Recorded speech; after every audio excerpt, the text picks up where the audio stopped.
जब पवित्र आत्मा परमेश्वर के अंदर से फूंक के द्वारा माटी के अंदर गया ना,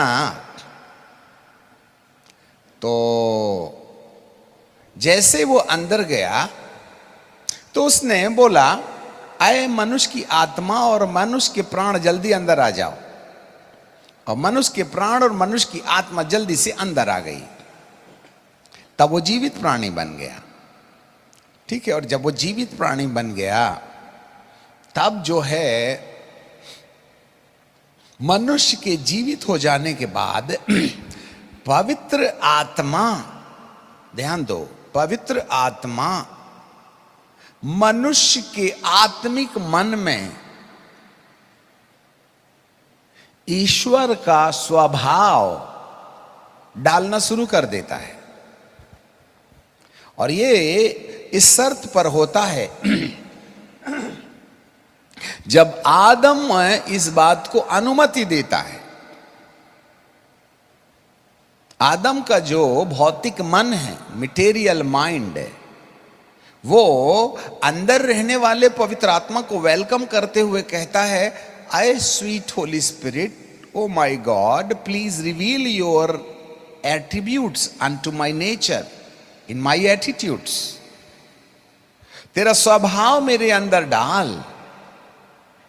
तो जिस प्रतिशत में, जरा ध्यान से सुनना, जिस प्रतिशत में पवित्र आत्मा मनुष्य की आत्मा और प्राण के अंदर मनुष्य के शारीरिक मन के नेवता देने के द्वारा ईश्वर के स्वभाव का वेलकम आदम की इंद्रियों में किया जा रहा है, उसी प्रतिशत में आदम के शरीर में परिवर्तन आना शुरू हो जाता है। फिर से सुनिएगा, लिखवाते हैं, अभी पहले सुन लो।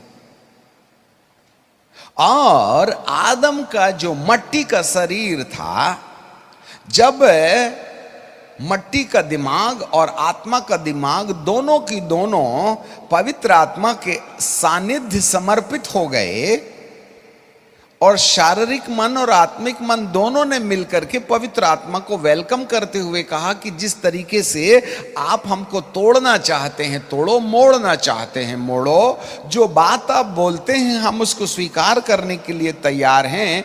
ऐसी बातें कहने के साथ साथ उसकी मटेरियल बॉडी, उसका भौतिक शरीर, उसका मट्टी का शरीर रूपांतरित होने लगता है, कन्वर्ट होने लगता है, और वो महिमा की देह में रूपांतरित हो जाता है। और आपको जानकारी मिले, मट्टी का बनाया हुआ शरीर जब आदम के भौतिक दिमाग और आत्मिक दिमाग के अनुमति देने के द्वारा जब पवित्र आत्मा संपूर्ण स्वभाव मनुष्य के जीवन के अंदर दे चुके, तब उसका शरीर अब मट्टी का नहीं रह गया, वरन ऐसे शरीर में बदल गया जैसे यीशु को मुर्दों में से जी उठने के बाद मिला था। इसलिए उसको पैजामा कुर्ता की जरूरत नहीं थी। Hallelujah. While Adam was in the Garden of Eden, his body was full of glory.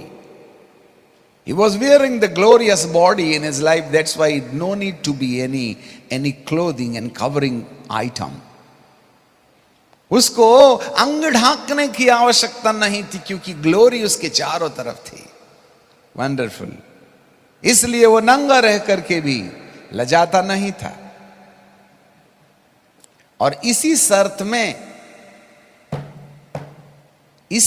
में कि वो नंगा रहने के बाद भी नंगा दिखाई नहीं देता है, इसी शर्त में कि उसको महिमा की देह है, इसी शर्त में कि उसके अंदर पवित्र आत्मा रहता है, इसी शर्त में कि पवित्र आत्मा उसके आत्मिक मन और शारीरिक मन के ऊपर में कंप्लीट कंट्रोल करता है, जिससे कि उसके शारीरिक और आत्मिक मन के अंदर में ईश्वर के स्वभाव के पूरे लक्षण पाए जाते हैं।